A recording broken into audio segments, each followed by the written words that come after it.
आणि breaking news येते। केंद्रीय पथकाच्या दौऱ्यावेळी आता शेतकऱ्याला ताब्यात घेतलेला आहे। गंगापूर तालुक्यात शेतकऱ्यांना ताब्यात घेतलंय। केंद्रीय पथक 2 महिन्यांनी आल्यानं शेतकऱ्यांमध्ये प्रचंड संताप आहे। दौऱ्याला विरोध होऊ नये यासाठी ही कारवाई झाल्याचं कळतंय।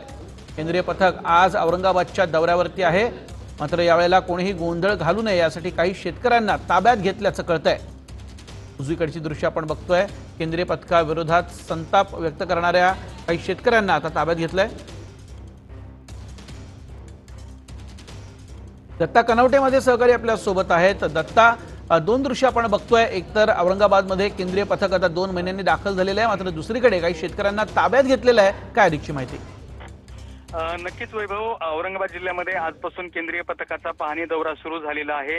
2 महिन्यानंतर पथक नुकसानीची पाहणी करण्यासाठी आलेलं आहे, त्यामुळे आता नक्की पाहणी काय करणार असा सवाल शेतकऱ्यांनी विचारायला सुरुवात केलेली आहे।